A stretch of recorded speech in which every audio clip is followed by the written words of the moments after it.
live your life for God. Yan for me. Lahat center ng direction dapat kay Diyos. Siyempre, hindi naman tayong perfect. And part of living is, hindi naman sinabi ng Diyos na parati tayong mananalo di ba? Ang sinabi niya, ang importante, marunong kang tumayo. Kasala ka, balik ka. In fact, I'll tell you, kwento lang, no? Singit ko yung anak ko. Anak ko kasi, matalino yun, fact scholar, magaling. Then, nagbabasketball, hindi siya kakastart na niya basketball. He would keep me, hindi niya ma-shoot. Galit na galit siya, umiiyak siya. Sabi ko, why? Sabi ko, why are you doing that? Sabi ko, ba't nagalit? Sabi ko, tomorrow, pahinga ka na, tomorrow balik ka, makakashoot ka rin. Because, in life, we have to know na sometimes we fail. Pero sabi ko sa kanya, kung gusto mong, hindi naman importante ilang beses ka bumaksak What's important is for you to stand up. Learn how to stand up. Always. Yan ang, basically buhay ganyan Hindi naman lahat pataas, babaksak. Ang problema, iba hindi makataas Di ba? Dapat marunong ka, lalo yung magagaling, yung success sa buhay, successful, mas nahihirapan nga sila Kasi, konting baksak, hindi nila magawa, di ba? Hindi makyat.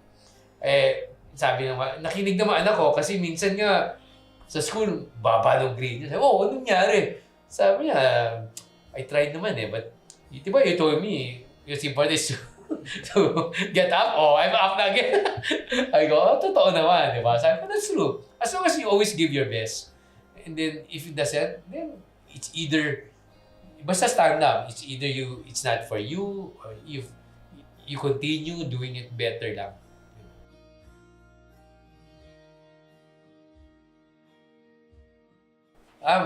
Madali kasi ako mapigon minsan tsaka magalit.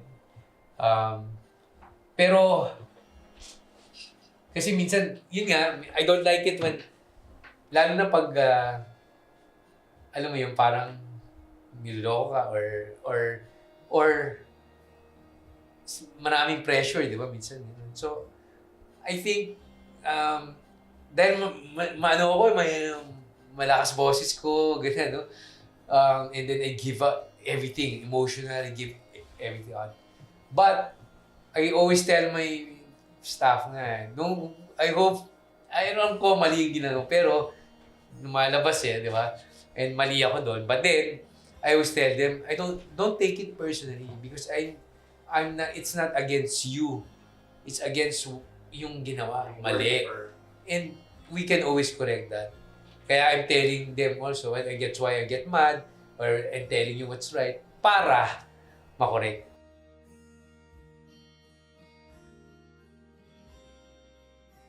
Siguro, alam mo yung masasabi ko lang, ever since bata kasi ako, nasa Southridge ako, high school. Sabihin nila, Opus Dei, napaka-religious, napaka-ganyan.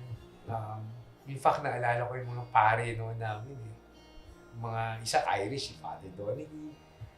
They have helped shape my life talaga. Defining moment, sinasabi ko, siguro kasi sila nagsabi sa akin ano yung tama at mali.